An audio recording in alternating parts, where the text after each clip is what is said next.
Terra verde di fitti boschi, l'alta valle del Vara è propagine settentrionale della provincia spezzina. Un ambiente naturale che qui si è mantenuto integro, risparmiato dal convulso disordine della modernità.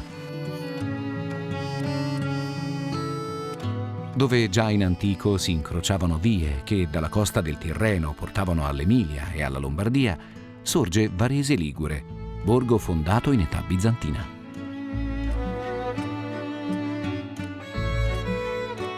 Primo comune in Italia a ottenere le certificazioni ambientali ISO 14001 ed EMAS per aver basato la propria economia su agricoltura e allevamento biologici, nel 2004 è stato premiato dall'Unione Europea come migliore comunità rurale. Da oltre 20 anni, il biologico a chilometro zero è diventato la bandiera della valle. Da piccolo e sconosciuto comune disteso tra i monti, è qui oggi un riconosciuto modello europeo di sviluppo sostenibile e biologico.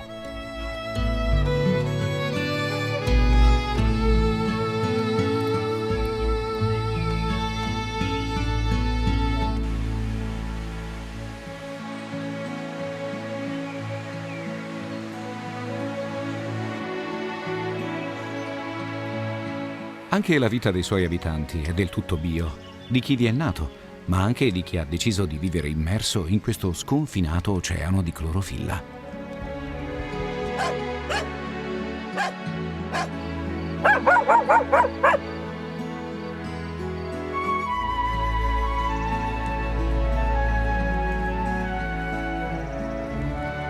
Daniela e Maurizio lavoravano a Bruxelles, presso organismi internazionali.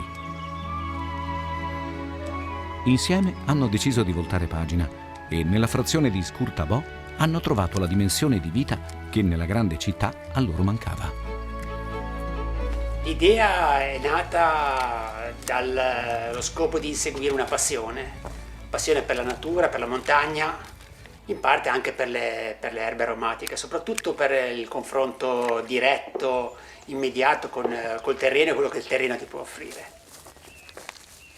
E quindi abbiamo deciso di cercare un posto che fosse il più possibile rurale, selvatico, e lo abbiamo trovato in questa valle. Come tasso di ruralità credo che sia il massimo che si possa trovare in Liguria, perlomeno, probabilmente anche nelle realtà contadine. Qui abbiamo trovato casa, qui ci siamo trasferiti, all'inizio venivamo solamente per goderci 15 giorni all'anno di ferie, non ci bastava e abbiamo deciso quindi 13 anni fa di smettere la vita che facevamo prima e trasferirci qui. E qui abbiamo predisposto, dissodato i terreni e ci siamo dedicati alla coltivazione di piante aromatiche officinali. Mi sembra già pronta la salvia, i fiori sono a posto. Che sì, dici? ci Ricordiamo siamo. sto pomeriggio? Sto pomeriggio. No, domani mattina. Meglio domani mattina, quando si asciuga la ruggente, ok?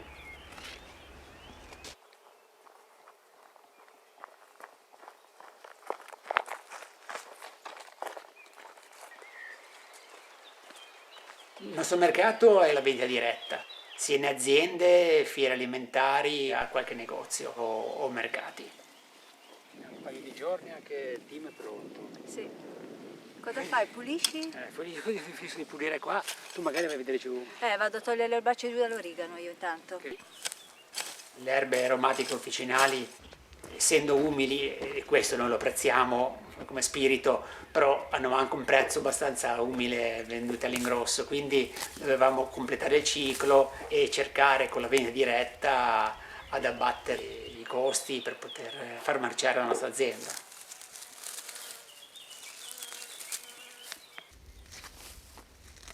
Siamo particolarmente soddisfatti di quello che abbiamo fatto, al di là del discorso della sfida commerciale che obiettivamente ci interessava di meno.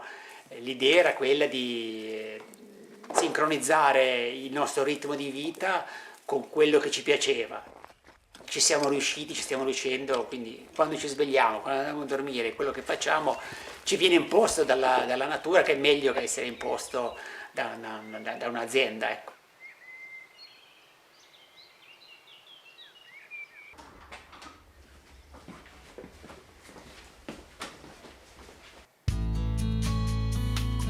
Le erbe raccolte vengono poste nel locale destinato all'essiccazione.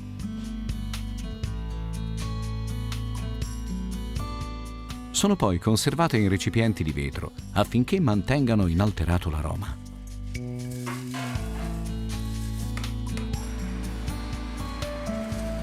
Occorre in seguito, trascorso il tempo necessario a esaltarne l'intatta qualità, sminuzzare le odorose essenze. Dosate le erbe nelle giuste proporzioni, Daniela e Maurizio preparano liquori digestivi, aromi per condimenti e miscele per tisane dalle innumerevoli virtù salutari. Da qualche anno abbiamo poi messo la ciliegina sulla torta di questi nostri sogni e abbiamo anche messo su uno zafferanoto che coltiviamo, tutto rigorosamente biologico, proprio perché crediamo in questo passaggio lieve, una mano leggera, ecco.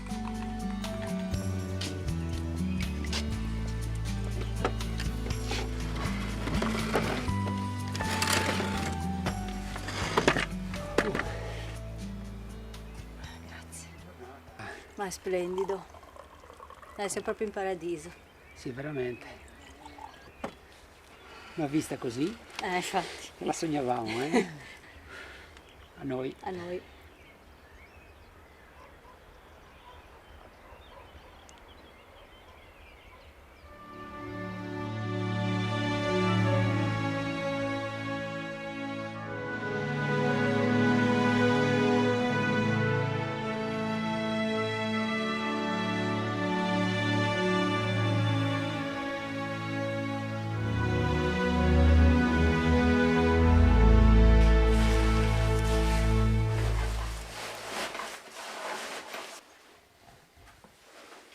A Scurtavò vive anche chi, come Simone, nutre da sempre un profondo amore per l'ambiente naturale delle proprie montagne.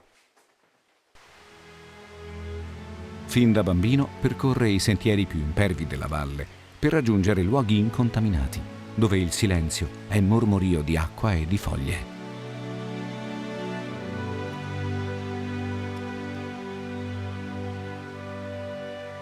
Ho avuto la fortuna di avere una famiglia che ha sempre avuto molto la passione della natura e comunque mi ha sempre sostenuto nelle mie idee, in quello che facevo. E avere direttamente il bosco a fianco a casa e il capriolo che viene a mangiarti nel prato, ci sono pochi bambini con cui giocare. Mi sono dato di più alla natura, invece di guardare i cartoni guardavo i documentari. Il primo lupo che ho visto e poi ho scoperto essere un lupo l'ho visto a 10 anni, perciò anche questo ho scoperto che i lupi non mangiano i bambini. E abitando poi in mezzo comunque ai cacciatori, a chi fa bracconaggio, a chi ti racconta molte storielle come i lupi lanciati dall'aereo, i lupi senza fegato perciò non soffrono la fatica. Poi mi sono divertito a andare a cercare se era veramente vero quello che dicevano. È uno degli animali più studiati, ma è comunque l'animale di cui si sa anche meno. Ho sempre cercato appunto la verità, ascoltare diciamo più la scienza che le storielle che raccontano ai bar. Non è facile demolire luoghi comuni e credenze popolari, soprattutto quando riguardano gli animali selvatici. Ma è proprio ciò che Simone si propone di fare con la sua attività divulgativa, un compito davvero arduo.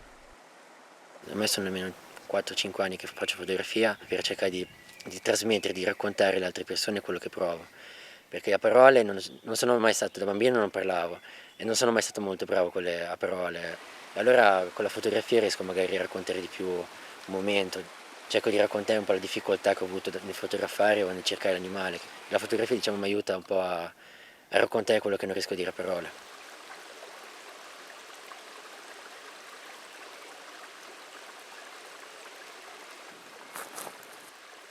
Non è molto facile perché queste valli qua molte persone ti danno contro, perciò bisogna essere molto testardi.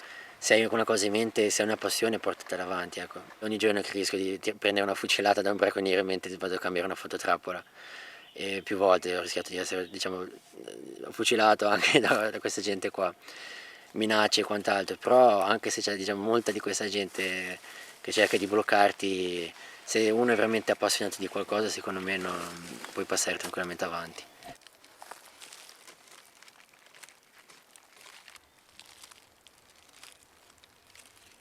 La mia idea è di farlo diventare una professione. Adesso sto studiando all'università e cerco di guadagnare qualcosa attraverso la fotografia e amo anche tanto viaggiare, perciò il dovermi spostare non è un problema. Però sicuramente cercherò sempre di tenere un legame, di vedere un mio futuro anche qua in Val di Vara. La mia famiglia di origine contadina, detto con tanto orgoglio, perciò sarò sempre molto legato a queste zone.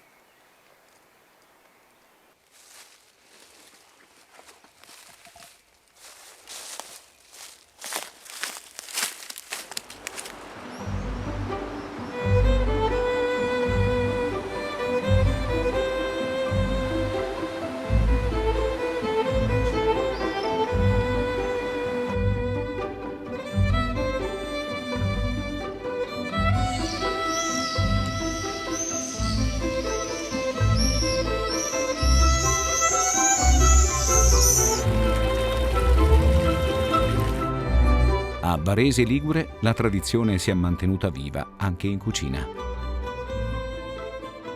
Una delle sue peculiarità è rappresentata da un singolare primo piatto, i crosetti, medaglioni di sottile pasta incisa tramite appositi stampini in legno realizzati da abili artigiani. Le creazioni di Pietro hanno salvato dall'oblio questo gustoso tipo di pasta, le cui origini si perdono nel Medioevo. Il vero crosetto ha 3 pregi: la bellezza, perché ha il disegno inciso su 2 facce; seconda, la bontà, perché essendo scavato trattiene il sugo; terzo, il disegno schiacciato fra i 2 pezzi di legno cambia il gusto alla pasta perché diventa una pasta pressata. I vecchi l'hanno tramandato di generazione in generazione. Per esempio la famiglia Maghella, uno dei quali era viceré di Napoli al tempo di Gioacchino Murat, avevano in casa la loro stampa. Tutte le famiglie di Varese non che ne avevano uno, avevano anche diversi, anche perché li facevano con disegni diversi e per occasioni diverse. Gli stampi creati da Pietro con mano d'artista sono oggi conosciuti nei luoghi più lontani. Mi ha telefonato una signora che voleva gli stampi, veniva dall'India e ha voluto 6 stampi per i crosetti. Dal Sudafrica ho mandato il filmato con la moglie che impastava, tutti a tavola che mangiavano, e mi ha detto che sono una canonata. La sapienza artigiana di Pietro è anch'essa frutto di una consolidata tradizione di famiglia. Non sono mai andato a scuola, ho studiato per conto mio, ho fatto falegname con mio padre fino a 25 anni, poi sono andato a lavorare in banca, però nei primi 25 anni facevo falegname, per cui il DNA del legno ce l'avevo.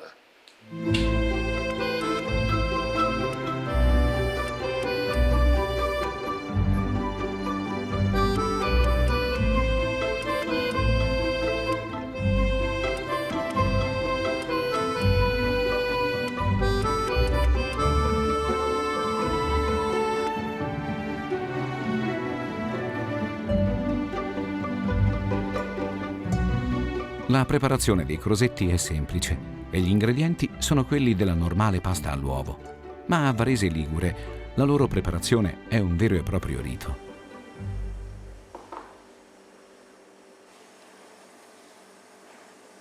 Marco li prepara come un tempo, rigorosamente a mano e impressi con gli stampini di Pietro, ideale abbinamento per la piena soddisfazione del palato. A me personalmente fare la pasta rilassa, quindi è È uno di quei mestieri di cucina che lo faccio anche volentieri, nonostante sia ripetitivo e lungo, lo faccio volentieri. E poi comunque è anche, diciamo, premiante dal punto di vista della clientela, perché vengono apprezzati i crosetti. Certo, se fossero fatti a macchina o comunque a livello industriale sarebbe un altro discorso, perderebbero tutto il loro fascino. Il nome Crosetto porta in sé la radice di croce, ma non per una questione religiosa, ma probabilmente perché inizialmente lo stampo rotondo veniva semplicemente diviso in 4, con i 4 quarti disegnati in maniera più o meno simmetrica, e diciamo che tutti i disegni antichi sono più o meno fatti così. Oggi chiaramente ci si diverte a fare i disegni più diversi, da fiori a loghi aziendali o altro.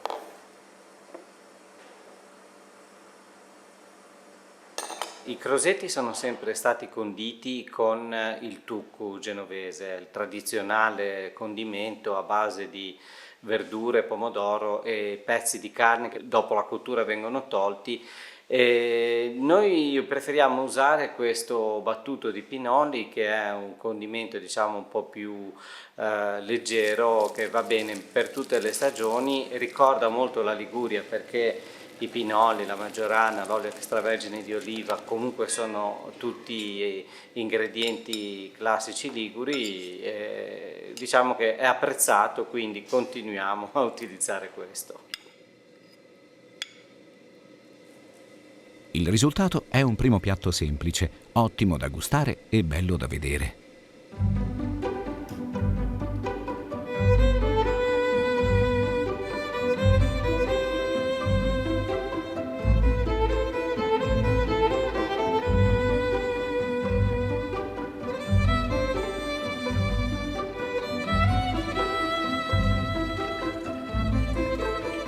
Il comune di Varese Ligure conta oltre 20 frazioni, antiche dimore emergenti dal verde dei boschi.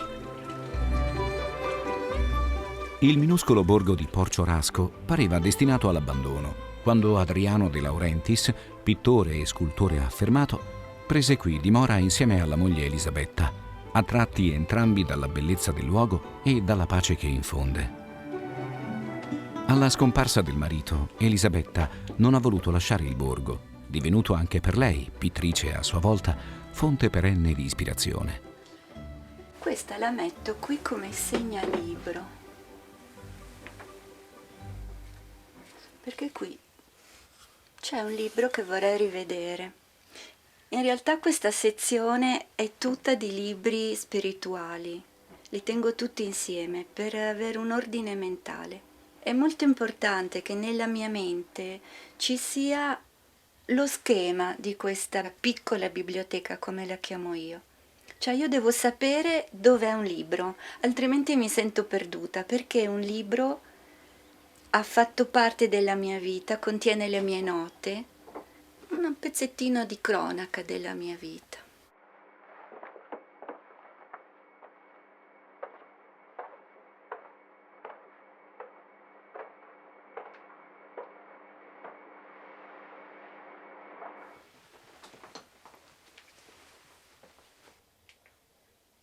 Io ho bisogno di non sentire i rumori della civiltà e questo è un posto ancora molto dimesso. Si può sentire una sega elettrica perché tagliano la legna di là, dall'altra parte della valle, però non vorrei sentire i rumori di una strada.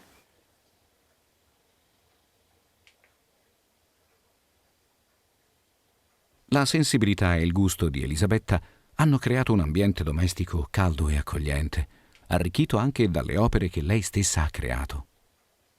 Ricco ancor più per i tanti rimandi alla natura, alle sue forme, ai suoi colori.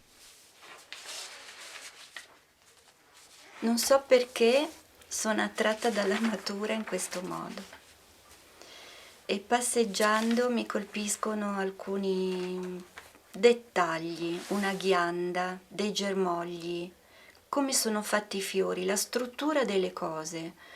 Vedo delle forme e il foglio è bianco, è troppo bianco, si cerca di di mettere quella forma sul foglio, prima con la mente, poi è una questione di tecnica, ma il più è fatto perché la tecnica è mestiere. In particolare questo che io considero un mandala e che non è finito, è fatto di forme naturali. Ho pensato a dei boccioli, ma poi alla fine anche questo è un fiore che sboccia, però mi sembra anche una creatura marina. Ecco, il mondo marino mi ispira tantissimo, lo trovo ancora più straordinario, più incredibile di quello terrestre.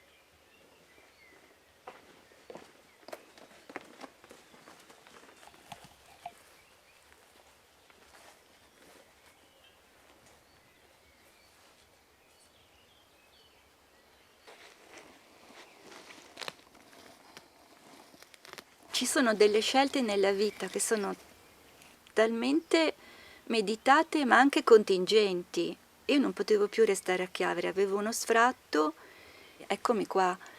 E qui mi rendo conto che ho fatto qualcosa di grande in questo giardino. È piccolo, un microcosmo, però testimonia che ho fatto qualcosa.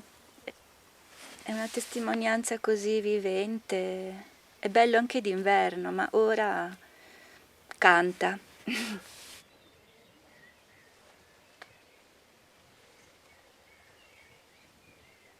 Ci sono i momenti in cui perdi la speranza, sono momenti anche tremendi nella vita, però ti insegnano qualcosa perché poi, come la natura è ciclica, anche la tua vita può seguire questi cicli e rifiorire. Ecco, io sono rifiorita.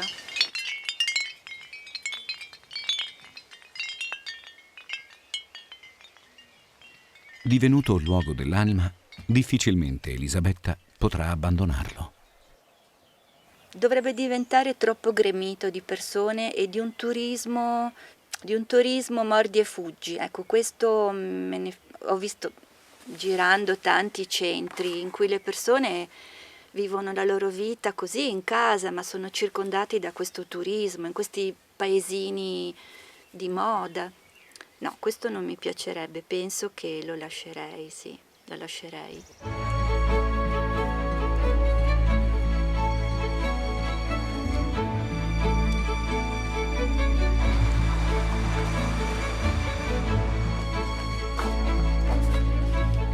Quando le uniche vie di comunicazione tra le varie frazioni erano impervi sentieri, un paio di solide scarpe rendeva meno aspra la fatica. Nel borgo di Varese Ligure c'è ancora chi, come Adriano, ripara e costruisce calzature, ma anche borse e accessori, nel rispetto della tradizione e della condivisa sensibilità ambientale. Questi sono pellami, sono conciati al vegetale, quindi non hanno prodotti chimici, è una concia molto lenta che viene ottenuta mettendo questi pellami in botti e uniti con prodotti che sono derivati dalle piante. La pelle, materia viva e duttile, sotto le abili mani di Adriano, decora d'intagli minuti, di inserti preziosi, oggetti d'arredo frutto a loro volta di lavoro artigiano. Scarpe interamente realizzate a mano, borse e portafogli sono tuttavia la vera specialità della bottega. La maggior parte sono oggetti che vengono ideati, realizzati su misura, lavorati a mano, quindi poi seguendo le direttive del cliente, personalizzandoli con iniziali o magari anche date. L'attività è cominciata da mio papà e da mio zio nel dopoguerra e ora porto avanti io. Da bambino certamente pensavo ad altro e le ambizioni anche in ambito lavorativo erano tutt'altro. Non c'era un'idea precisa, comunque l'idea di un lavoro che lasciasse tempo libero per assecondare quelle che erano le mie passioni.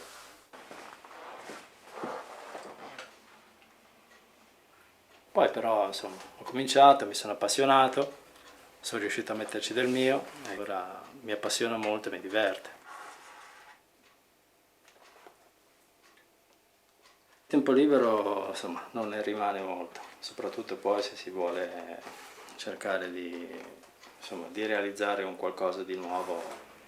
Mi piace andare a camminare, mi piace la bici, mi piace il calcio, mi piace andare a funghi, a castagne, mi piace il contatto con la natura.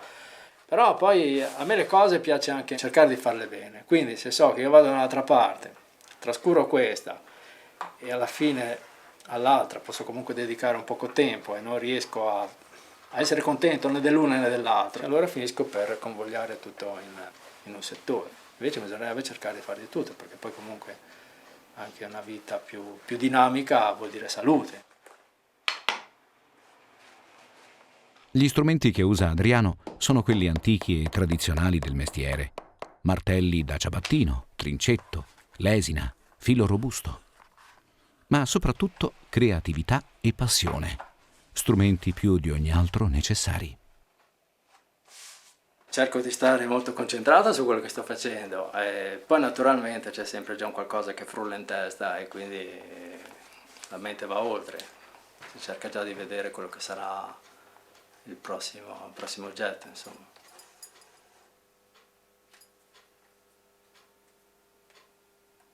Un punto dopo l'altro, la parte interna e quella esterna aderiscono con perfetta misura. Il portafogli è pronto, un altro pezzo unico di pratica eleganza.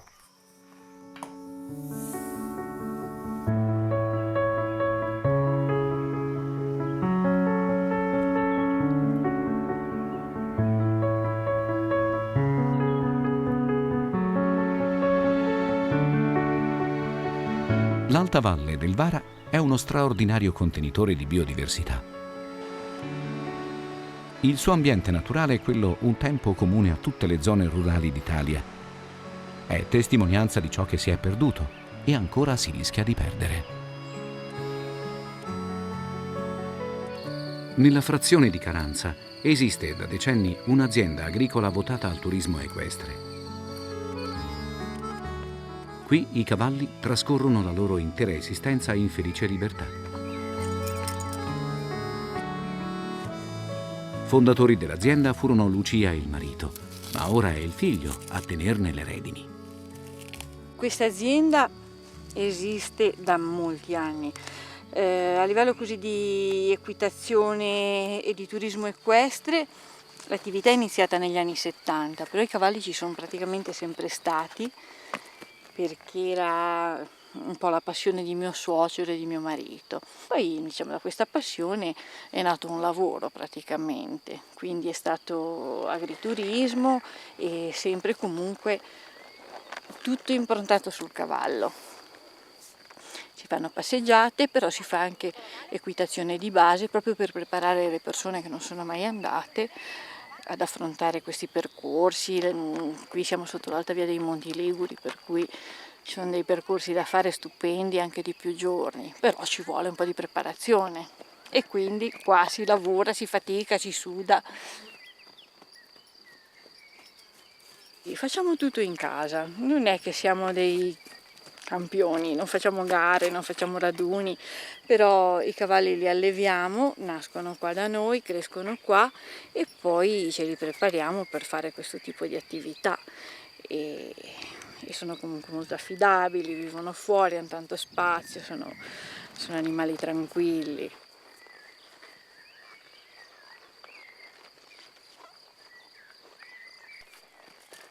A noi piace molto l'idea dell'essere autosufficienti, ce ne mancano ancora di cose, veramente tante, però ci proviamo, sì, anche giusto le riparazioni, le ferrature dei cavalli, anche la stessa cura degli animali. Ora quando ci sono delle cose molto importanti ovviamente ci si appoggia ai veterinari, ma per le piccole cose si sa come, diciamo, come reagire, come comportarsi, come risolvere.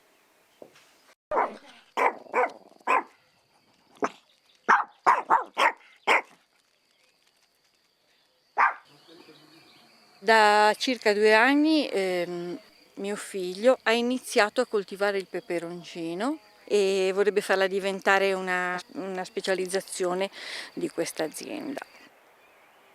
È una vita molto difficile, ogni giorno è una prova, è dura, è veramente dura, soprattutto sappiamo come funziona con l'economia nostra, non è che vada bene, però nonostante questo non cambierei vita.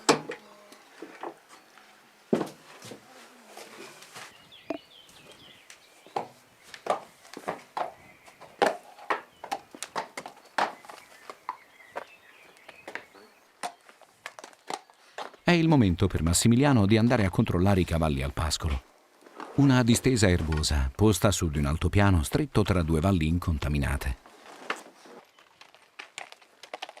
Questa zona decisamente ci sta bene sul nome biologico, direi proprio di sì, perché è già pulita e pura da sé, poi la gente qui vive ancora con, diciamo, con i sistemi, con tante cose tradizionali, per cui ha un rispetto maggiore per la natura, come coltivatori o come allevatori è tutta un'altra cosa. Il marchio del biologico sì, serve perché è una certificazione, però è soltanto una certificazione, perché qua decisamente è già di per sé biologico.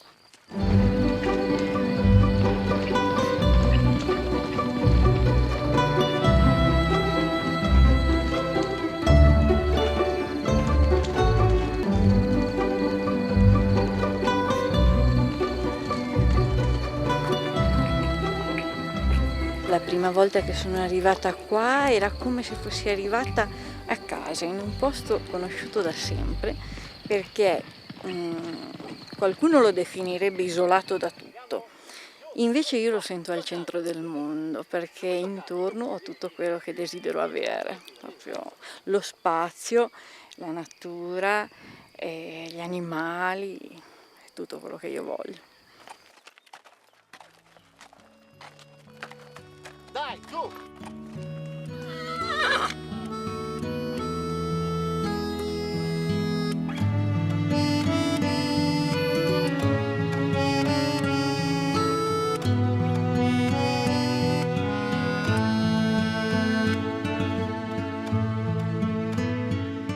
Il territorio di Varese Ligure è un lembo di Liguria che ancora oggi custodisce i tratti di un passato in cui gli esseri umani vivevano in armonia con l'ambiente naturale.